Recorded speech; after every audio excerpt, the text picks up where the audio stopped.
고용 쇼크라는 표현이 등장할 만큼 최근 일자리 상황이 최악으로 치닫자 청와대와 정부, 여당이 긴급 대책 회의를 열고 일자리 예산을 확대하기로 했습니다. 하지만 실효성 논란도 적지 않습니다. 자세한 내용 이한라 기자와 짚어보겠습니다. 이 기자, 우선 어제 회의 내용부터 좀 짚어보죠. 이례적으로 이제 휴일도 반납하고 당, 정청, 고위 관계자들이 모였는데 분위기 어땠습니까? 시작부터 무거운 분위기가 이어졌습니다. 네. 최근 고용 참사라고 불릴 정도로 악화된 고용 상황에 국민들은 물론 정부도 이를 심각하게 받아들이는 모습인데요. 청와대와 정부, 여당은 작금의 공용 상황에 대해 책임을 통감한다면서 모든 정책 수단을 동원해 상황을 개선하겠다고 밝혔습니다. 앞으로 일자리 창출을 최우선에 두고 가용한 모든 정책 수단을 동원하여 적극 대응하기로 하였습니다. 당정청은 우선 일자리 창출을 위해서 예산 4조 원을 더 투입하기로 했습니다. 내년 일자리 예산을 올해 증가율인 12.6% 이상으로 확대하는 등 재정 기조를 확장 운영하겠다는 계획인데요. 업종별 또 분야별 일자리 대책도 마련됩니다. 미래차와 에너지, 바이오 헬스 등 신산업과 사회 서비스 분야에 대한 일자리 창출은 물론 규제 개선과 혁신 성장을 통한 일자리 대책도 마련이 될 예정인데요. 당정청은 또 최근 최저임금 인상으로 어려움을 겪고 있는 자영업자와 소상공인들을 위해서 보완 대책을 이번 주 안에 마련하고 지역경제 활성화를 위한 생활 밀착형 SOC 예산을 대폭 확충한다는 계획입니다. 네.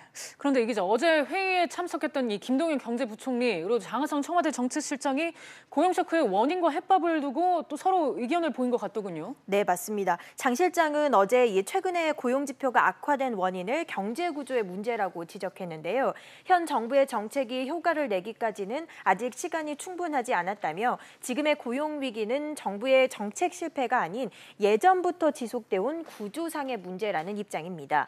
하지만 김 부총리의 견해는 달랐는데요. 그간 정부가 추진해온 소득주도 경제 성장 등 경제 정책을 수정할 수 있다는 입장을 밝히면서 사실상 문제 제기의 여지를 남겼습니다. 함께 들어보시죠. 추진해왔던 경제 정책에 있어서도 그간의 효과를 되짚어보고 개선 또는 수정하는 방안도 필요하다면 검토해보도록 하겠습니다. 네, 양 수장이 경제 정책을 놓고 이견을 보인 게 이번이 처음이 아니라는 점에서 이 여당의 진화에도 불구하고 갈등의 불씨는 여전히 남아있는 모습입니다. 네. 대책을 놓고 보면 정부는 고용 상황 개선을 위해서 기존 정책 기조를 유지하면서 좀 재정을 더 풀겠다. 이런 해법을 선택을 했단 말이죠. 과연 실제 효과를 거둘 수 있을까요? 네, 말씀하신 것처럼 정부는 이 현재의 정책 기조를 수정하는 대신에 소득주도 성장의 기본 틀은 유지하면서 돈을 더 풀어서 정책 효과를 기다려보겠다는 입장인데요. 하지만 우려의 목소리도 적지 않습니다.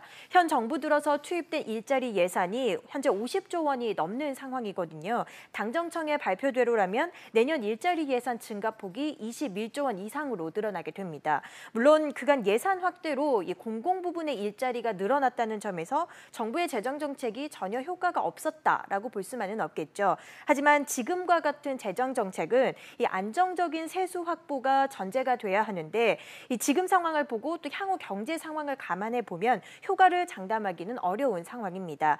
이 재정 확대로 공공 부문에 대한 의존도가 높아지고 민간의 활력이 떨어질 경우에 장기적으로 우리 경제에 오히려 부메랑이 될 수 있다는 우려가 나오는 건데요. 이 때문에 근본적인 경제 성장 정책이 필요하다는 지적이 계속되고 있습니다. 네. 한편 문 대통령은 오늘 오후 2시 이 수석 비서관과 보좌관 회의를 주재하도록 되어 있는데요. 고용 상황에 대한 정확한 이 원인 분석과 함께 대책에 대한 주문도 이어질 것으로 예상됩니다. 네, 이제는 뭔가 특단의 조치가 필요한 게 아닌가 하는 생각이 드네요. 지금까지 이한라 기자였습니다. 잘 들었습니다.